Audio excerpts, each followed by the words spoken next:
Hello, everyone. Welcome back. We are very excited today.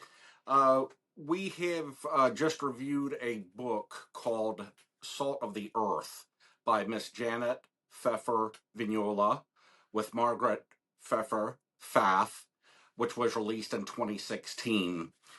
Here with us today to represent the book is Miss Kimberly Young. Welcome to the show. Hello. Yep.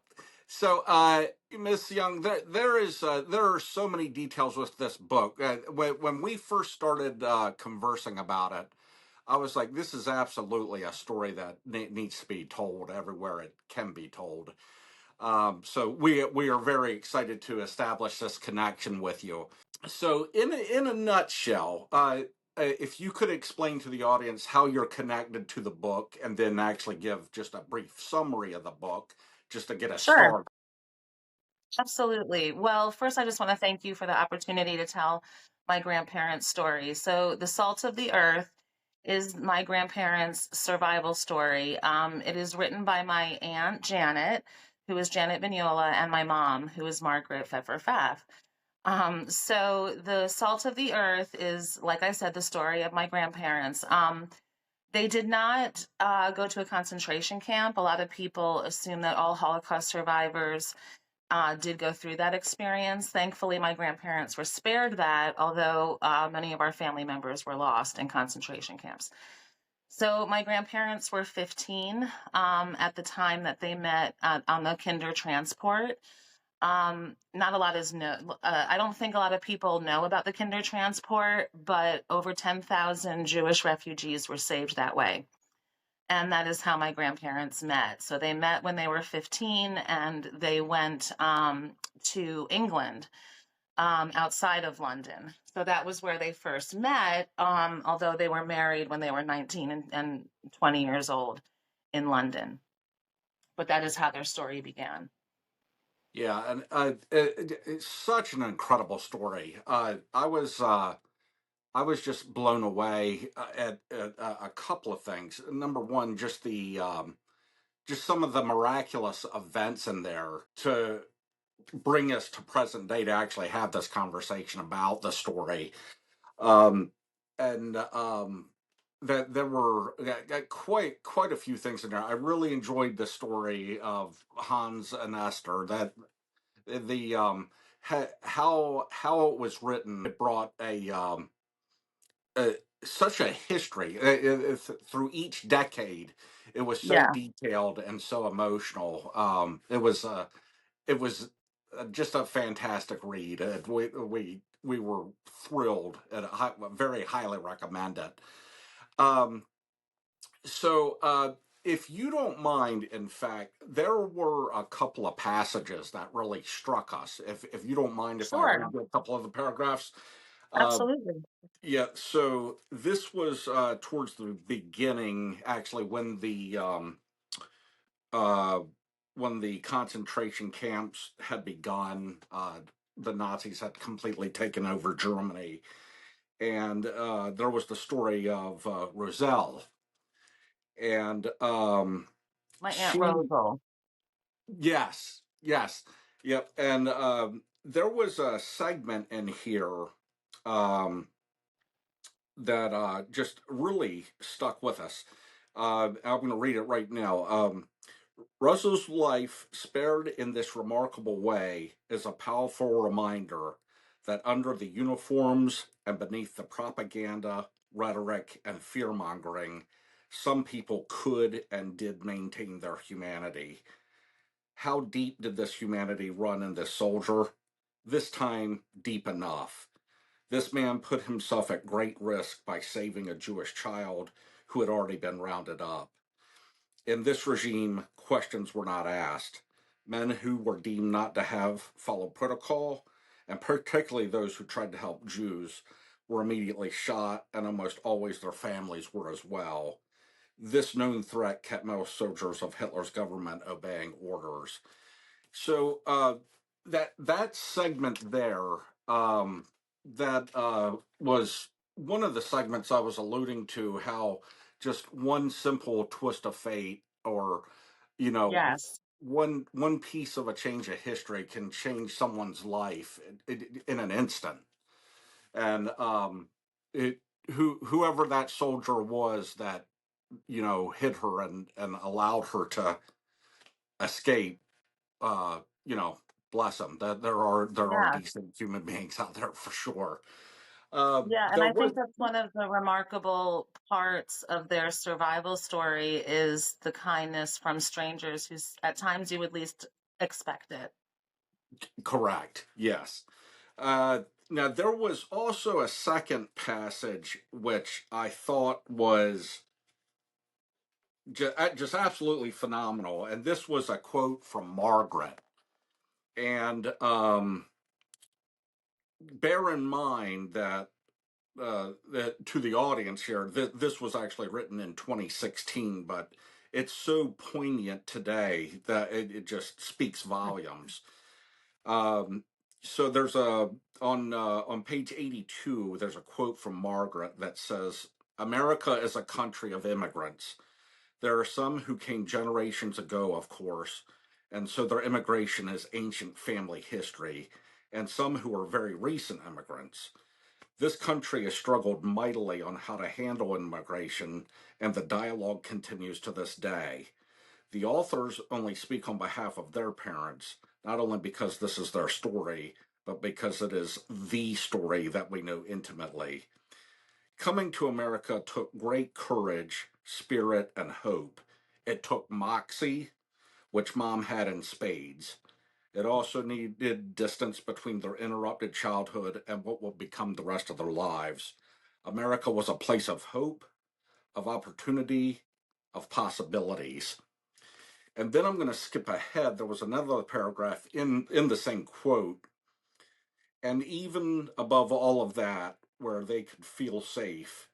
If books were recordings and you could hear mom say, "We felt safe here," with such feeling, amazement, and urgency, even 20 and 40 and 50 years hence, you might begin to know what that meant to our parents.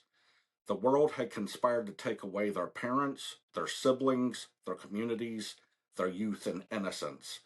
They were marginalized and loathed for no vile act or deed, but for who they were by birth. The world had exploded, their lives shattered into 1,000 unrecognizable pieces, but they came to America and they felt safe. That there just it speaks volumes. So, Yeah.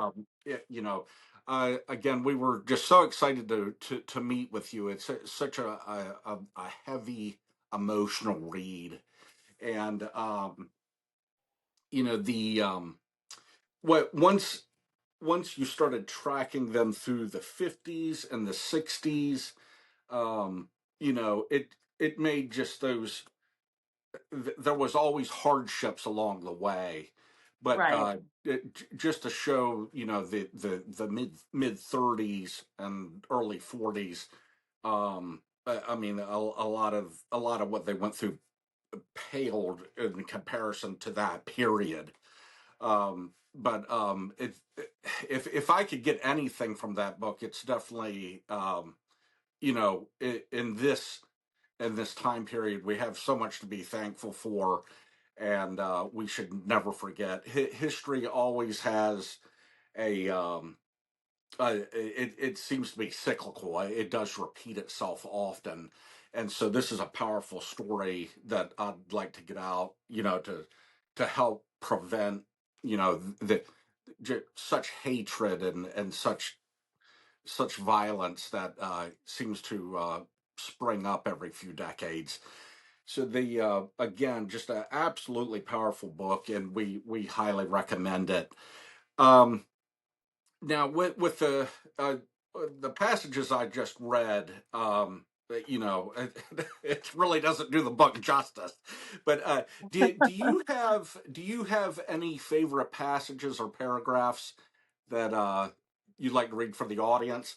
Well, I do love what you shared. And I do agree with you so much that I just heard a quote recently. I think it was Hemingway, but it might have been Mark Twain, who said that history it may not repeat itself, but it often rhymes.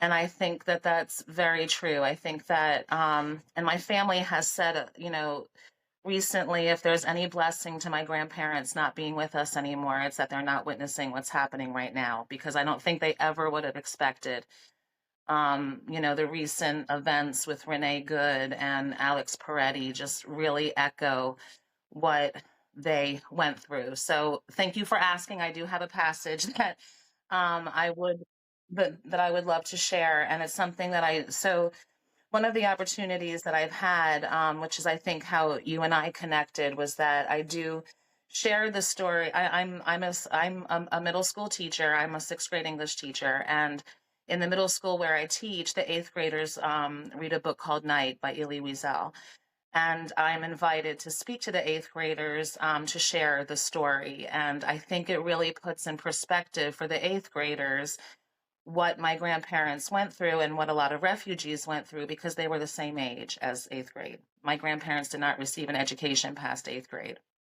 So, one of the things that I share with them is a passage from my grandmother's voice, which I'll just paraphrase it for you because it is quite long. But my grandmother speaks to the net that was cast over her at the time, that right before she left in the kinder transport. And she speaks about how your rights don't just suddenly disappear overnight. That you wake up one day and there's a sign in the park that says, no Jews or dogs allowed.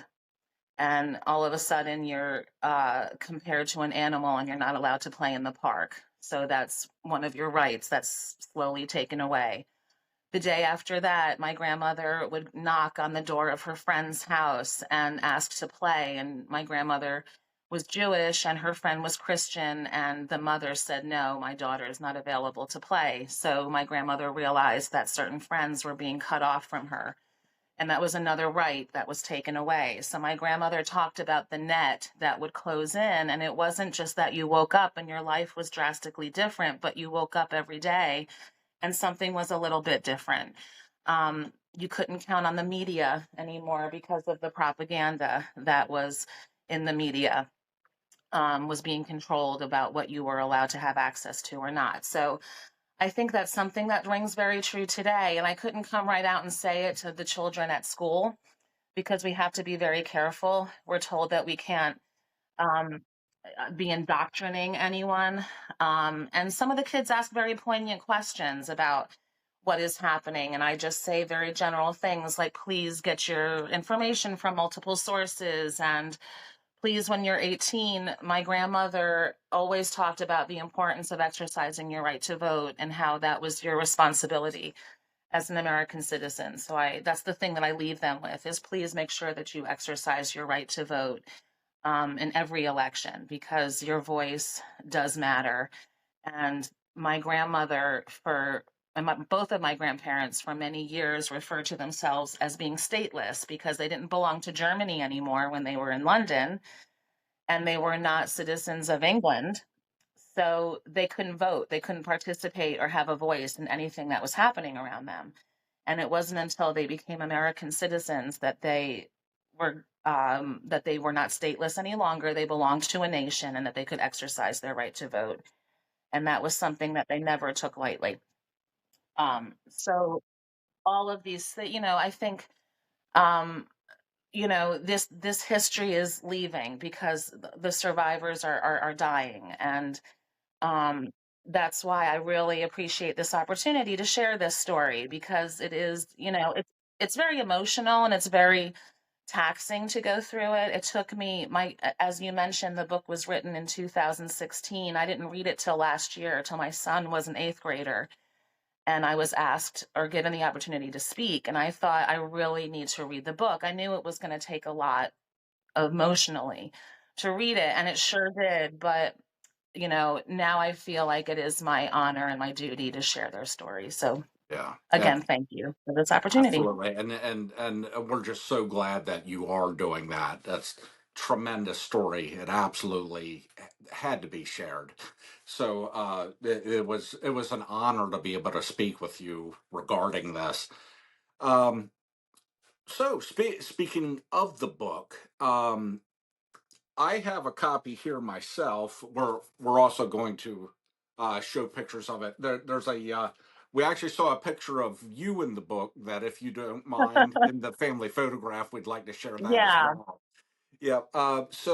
If you could tell the audience how the book is available, I know how I have received my copy, but if you could give the audience all the availabilities of being able to purchase the book, that'd be great. absolutely. So it is available on Amazon, like everything else on the planet. Yeah. It is, it's not been in wide distribution, but it is available on Amazon. It's mostly through word of mouth and sharing copies like this that it has been distributed. Um, I do have, my Aunt Janet was generous enough to share with all of our family two huge binders of information that trace the lineage of my grandparents' family, which is just phenomenal because most of the family was lost. I mean, my aunt went to great lengths to track down information about our great grandparents and our great great grandparents and our great great grandparent, great great great grandparents. So Right.